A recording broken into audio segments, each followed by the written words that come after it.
Hey guys, welcome to my very basic guide for the daycare center in Pokemon Sun and Moon. This guide is going to go over just the basic things where you can find the daycare and the locations of a couple Pokemon that'll be really helpful when using the daycare. And I'll also show you a couple of tips and tricks that I've been using myself when hatching a bunch of eggs from the daycare. So I'm going to start off by showing you where on the map the daycare is located. So I'm going to open up the Charizard Glide here, and if you go to Akala Island, that's where the daycare center is, and it's in Panolia Town. So there are two locations you can fly to in Panolia Town. One will take you right to the Pokemon Center, and then there's one a little bit more north of that, and if you fly to that location, that will actually take you right outside of the daycare itself. So we'll see just as we hop off Charizard here that we are going to be right outside the daycare. So this is it right here. So just going to go inside, and I'm going to show you there's a trainer in here, and he gives you some pretty helpful information. So he says, I heard you'll find Pokemon eggs more quickly if you leave two Pokemon of the same species at the nursery and if they have different original trainers or OTs. I think this also works if you leave like a Ditto from another trainer and I don't know, like your starter or something like that. I think that also works. I'm still kind of looking into things like that. But speaking of Ditto, I'm going to go show you now where you can catch a Ditto, and then we're going to go look where you can catch Magby, and I'll explain why Magby is important in a minute. Alrighty, so this is where we're going to go catch a Ditto. So I'm going to open up Charizard here and show you exactly where this is. So what you're going to do is you're going to want to fly to Ula Ula Island, and you're going to fly to Route 10 here, and this will take you to right where I'm standing now, which is the Pokemon Center just outside the observatory there. And that's where you would do the electric trial. So what you're going to do is you're just going to run down the road here, and then there's a patch of grass here. There's a few more patches of grass if you keep going further down the road. Any of them have a chance to spawn Ditto. So you can just run around in here. It might take a few encounters because Ditto's kind of uncommon, but this is where you will find one. And then something that I did is, as soon as I caught my Ditto, I went into the Festival Plaza, and then what I did is I opened up the GTS, and in here, you can put your Ditto up and ask for another Ditto, and that has a chance for you to, you're definitely going to get a Ditto from another trainer, but you also have the chance of getting a Ditto from a different region.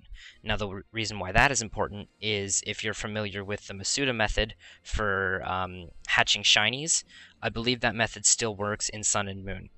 So if you're not familiar with that, basically what the Masuda method is if you have two Pokemon of the same species, or one Pokemon and a Ditto, and they're from different regions, then the eggs that they produce have a much higher chance of hatching into a shiny.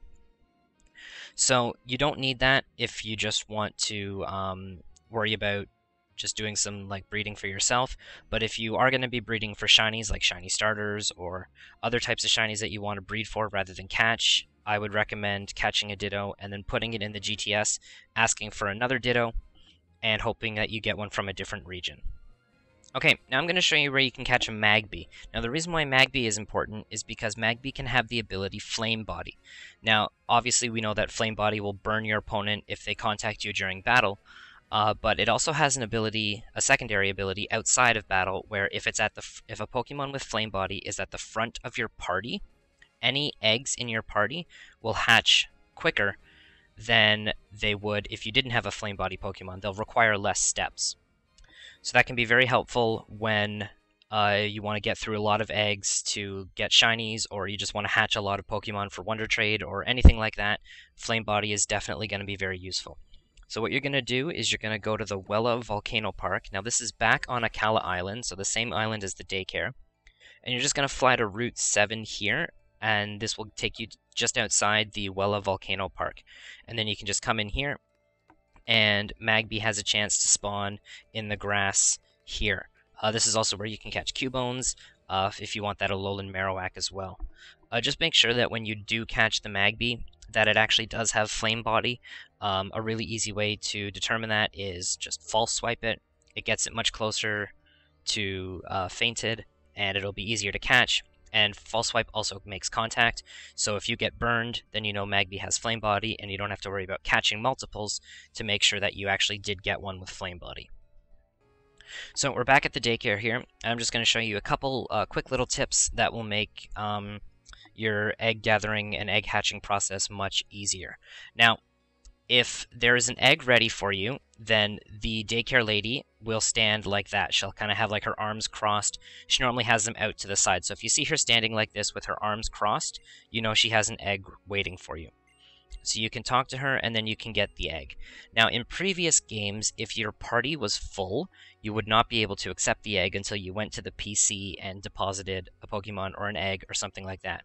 But what you can do in Sun and Moon is, if you have a full party, what you can do is you can talk to the lady, she'll give you the egg, then you have the option just to send it right to your PC, or you can just immediately add it to your party by switching it with one of your party Pokemon, and then that Pokemon will go to the PC and you will have the egg with you. So it just it can just save you a little bit of time from constantly having to run inside and deposit Pokemon at the PC. You just don't have to be going in and out of the daycare and constantly opening up the PC. It just saves you a lot more time. And then I will just run around this area here until my eggs hatch, and then I will swap them with her. So whatever hatches, I will just swap that with the new egg, and whatever hatched will get sent right to the PC. Something else that's interesting, if you talk to this Miltank here, it will heal your entire party for you.